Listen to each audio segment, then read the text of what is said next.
Assalamualaikum warahmatullahi wabarakatuh. Welcome to my channel. Buat teman-teman guru, GTT, GTY, dan umum yang baru lulus yang akan mengikuti seleksi ASN P3K, berikut ini adalah pembahasan tryout di Guru Belajar SIM PKB ASN P3K. Untuk guru SD ya, mari kita mulai ya, semangat!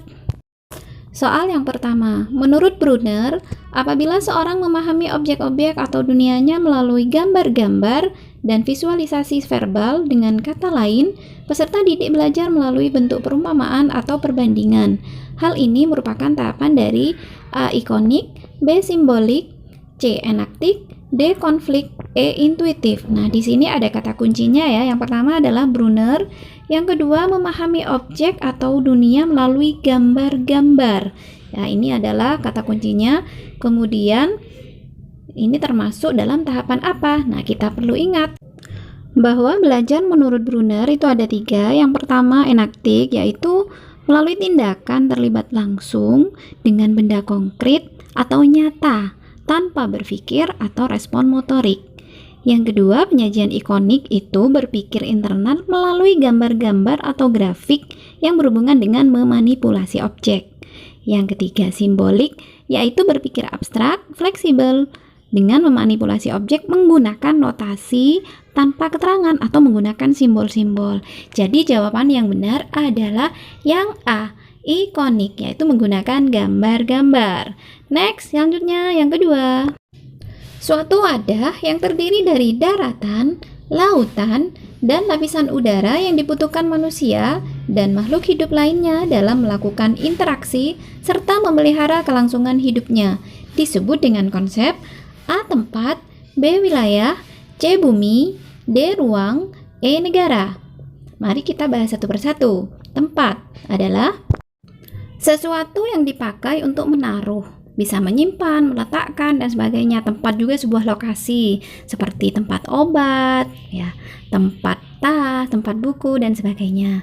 Kemudian wilayah. Wilayah adalah daerah yang berupa kekuasaan pemerintahan, pengawasan, dan sebagainya, atau berupa lingkungan daerah, provinsi, kabupaten, kecamatan. Itu disebut dengan wilayah.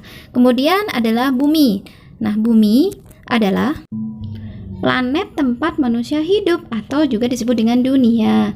Selanjutnya ruang. Ruang adalah suatu wadah yang terdiri dari daratan, lautan, dan lapisan udara yang dibutuhkan manusia dan makhluk hidup lainnya dalam melakukan interaksi serta memelihara kelangsungan hidupnya.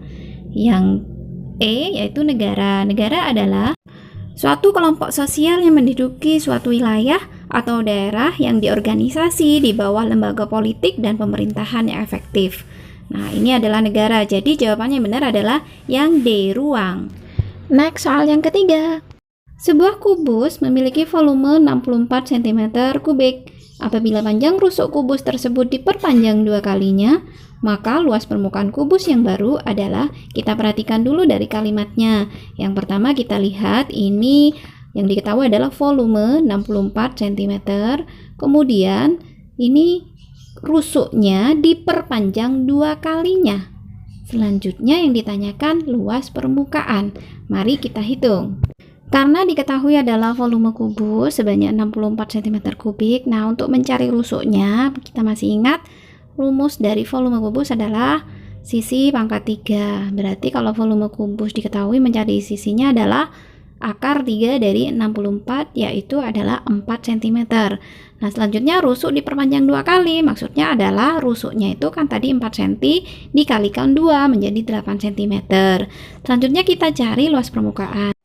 Rumus luas permukaan kubus adalah 6 kali sisi kali sisi. Nah, di sini 6 dikali sisinya sudah ketemu, yang sudah diperpanjang 2 kali adalah 8, berarti 6 kali 8 kali 8. Yaitu berjumlah 144 cm persegi. Next, yang soal keempat. Pada KD menganalisis hubungan antar sudut sebagai akibat dari 2 garis sejajar yang dipotong oleh garis transversal. Materi dan tingkat kognitif pada kompetensi dasar tersebut adalah A. Hubungan antar sudut dengan tingkat kognitif C3, B. Hubungan antar sudut dengan tingkat kognitif C4, C. Hubungan dengan 2 garis sejajar dengan tingkat kognitif C3, D. Hubungan dengan dua garis sejajar dengan tingkat kognitif C4. E. Sudut-sudut dengan dua garis sejajar dengan tingkat kognitif C4. Nah, di sini ada kata kunci, kita perhatikan dulu dari kalimat kognitifnya ya, yaitu ada pada kata menganalisis hubungan antar sudut. Nah, di sini ada kata kuncinya adalah menganalisis hubungan antar sudut. Jadi kalian jangan terkecoh dengan dua garis sejajar karena di sini tujuannya adalah nanti menganalisis hubungan antar sudut. Nah, jadi materi dan tingkat kognitifnya pada kompetensi dasar tersebut adalah, nah kita lihat menganalisis termasuk dalam C berapa? Nah, menganalisis merupakan C4. Jadi materi dan tingkat kognitifnya yaitu hubungan antar sudut dengan tingkat kognitif C4, yaitu yang B. Next, selanjutnya soal yang kelima. Alasan diperlukannya identifikasi potensi peserta didik adalah A. Tingkat perekonomian peserta didik berbeda. B. Kualitas sekolah di mana peserta didik berasal berbeda. C. Minat dan bakat peserta didik selalu berbeda setiap kelas belajar. D. Peserta didik memiliki karakteristik dan kemampuan awal yang tidak sama. E. Peserta didik berasal dari keluarga dengan tingkat pendidikan orang tua yang berbeda. Nah, ini kata kunci dari soal ini adalah identifikasi potensi peserta didik. Nah, mengapa kita perlu melakukan identifikasi potensi peserta didik? Nah, jawaban yang tepat adalah yang D, karena peserta didik memiliki karakteristik dan kemampuan awal yang tidak sama. Next, yang keenam. Via menunggu pembantu baru. Via ikut bunda ke kantor sepulang sekolah. Mula-mula semua berjalan lancar. Lalu Via mulai sakit-sakitan. Akhirnya ia harus opname. Dokter menduga Via kurang istirahat dan makan tidak teratur. Bunda menangis mendengarkannya. Ia merasa bersalah. Kata kerja tindakan ditandai dengan nomor. Nah, kita perhatikan ada nomor 1, 2, 3, 4, dan 5 ya. Kata kerja tindakan. Kata kerja tindakan ini adalah kata kerja yang subjeknya itu melakukan suatu pekerjaan, melakukan suatu aktivitas. Nah, kita lihat di sini adalah yang pertama adalah Via menunggu. Via ikut bunda. Mula-mula Via sakit-sakitan, akhirnya ia opname, kemudian yang kelima ia merasa bersalah. Berarti subjek yang melakukan pekerjaan adalah yang pertama, yaitu yang A. Via menunggu pembantu baru. Next, soal yang ketujuh. Pantun di bawah ini termasuk dalam jenis pantun.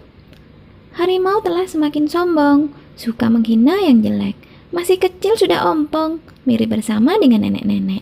Nah, di sini kita lihat ada kata masih kecil sudah ompong ya. Kemudian karena ompong mirip dengan nenek-nenek. Nah, otomatis di sini adalah kalau kecil, ompong, mirip nenek berarti kan lucu. Nah, jadi jawabannya adalah pantun ini merupakan jenis pantun yang B, jenaka. Selanjutnya yang ke-8, organ-organ pada sistem pencernaan makanan manusia dapat dibedakan menjadi saluran pencernaan dan kelenjar pencernaan. Berikut ini merupakan saluran pencernaan yang sekaligus sebagai kelenjar pencernaan adalah A. Usus halus dan hati, B. Lambung dan hati, C. Pankreas dan hati, D. Lambung dan usus halus, E. Pankreas dan usus buntu. Perlu kita ketahui bahwa saluran pencernaan pada manusia terdiri dari 1 mulut, 2 kerongkongan, 3 lambung, 4 usus 12 jari, 5 usus halus, 6 usus besar, dan 7 anus. Nah, manakah yang sesuai jawabannya? Yaitu jawabannya adalah yang D, lambung dan usus halus. Nomor 9. Sebuah kolam renang berukuran panjang 49,75 meter, lebar 20,29 meter, dan dalam 1,93 meter. Telah terisi air sebanyak 3/4 bagian. Agar terisi penuh, taksiran volume air yang perlu ditambahkan adalah titik-titik meter kubik. Nah, perhatikan di sini kita ada kata taksiran. Berarti kita menghitungnya dengan taksiran terbaik ya. Nah, di sini kita hitung untuk volume adalah karena ini kolam renangnya ada panjang, lebar, tinggi atau dalam, ini berarti berbentuk balok. Nah, volumenya adalah panjang kali lebar kali tinggi. Panjangnya 49,75, kita taksir, kita taksiran terbaiknya kita bulatkan menjadi 50, kemudian lebarnya itu menjadi taksiran 20, kemudian yang dalam itu menjadi 2 karena 1,9 dibulatkan menjadi 2. Nah, selanjutnya kita kalikan 50 dikali 20 dikali 2 adalah 20. Nah, karena kolam ini sudah terisi 3/4 bagian, mari kita kalikan. 2000 kali 3/4 bagian adalah 1500. Berarti perlu berapa volume air yang kita tambahkan agar penuh? Nah, tadi kalau penuh fullnya, penuh kolamnya itu kan 2000 meter kubik. Nah, sudah terisi 1500 meter kubik. Berarti kurang dari 500 meter kubik. Berarti volume yang ditambahkan 500 meter kubik. Nah, di sini jawabannya A25, B50, C75, D85, E100. Berarti ini kuncinya salah ya. Nah, yang benar adalah 500 meter kubik. Next. Yang ke-10. Contoh kegiatan dalam salah satu sintaks problem based learning dalam mengorganisasikan peserta didik untuk belajar adalah: A. Kelompok peserta didik melakukan diskusi untuk menghasilkan solusi pemecahan masalah. B. Peserta didik melakukan penyelidikan, yaitu mencari data, referensi, sumber untuk bahan diskusi. C. Peserta didik berdiskusi dan membagi tugas untuk mencari data atau bahan-bahan atau alat yang diperlukan untuk menyelesaikan masalah. D. Kelompok peserta didik mengamati dan memahami masalah yang disampaikan guru atau yang diperoleh dari bahan bacaan. Nah, jadi di sini kalian itu harus hafal sintaks dari problem based learning. Apa sintaks problem based learning? Nah, sintaks problem based learning mari kita jelaskan, terdiri atas tahap 1 orientasi siswa kepada masalah. Nah, ini kegiatan gurunya. Guru menjelaskan tujuan, menjelaskan logistik, dan lain-lain. Tahap 2 mengorganisasikan siswa untuk belajar. Di sini guru membantu siswa mendefinisikan dan mengorganisasikan tugas belajar yang berhubungan dengan masalah tersebut. Tahap 3 membimbing, tahap 4 mengembangkan, tahap 5 menganalisis. Nah, kita lihat lagi, soalnya tadi adalah mengorganisasikan didik. Nah, berarti jawaban yang benar adalah yang C. Peserta didik berdiskusi dan membagi tugas untuk mencari data atau bahan-bahan atau alat yang diperlukan untuk menyelesaikan masalah. Soal yang ke-11. Negara Kesatuan Republik Indonesia adalah sebuah negara kepulauan yang berciri Nusantara yang wilayah batas-batas dan hak-haknya ditetapkan dalam undang-undang. Pernyataan tersebut termaktub dalam A. UUD 1945 pasal 25A. Cukup sekian dulu pembahasan reot kali ini. Sampai bertemu di pembahasan selanjutnya. Wassalamualaikum warahmatullahi wabarakatuh.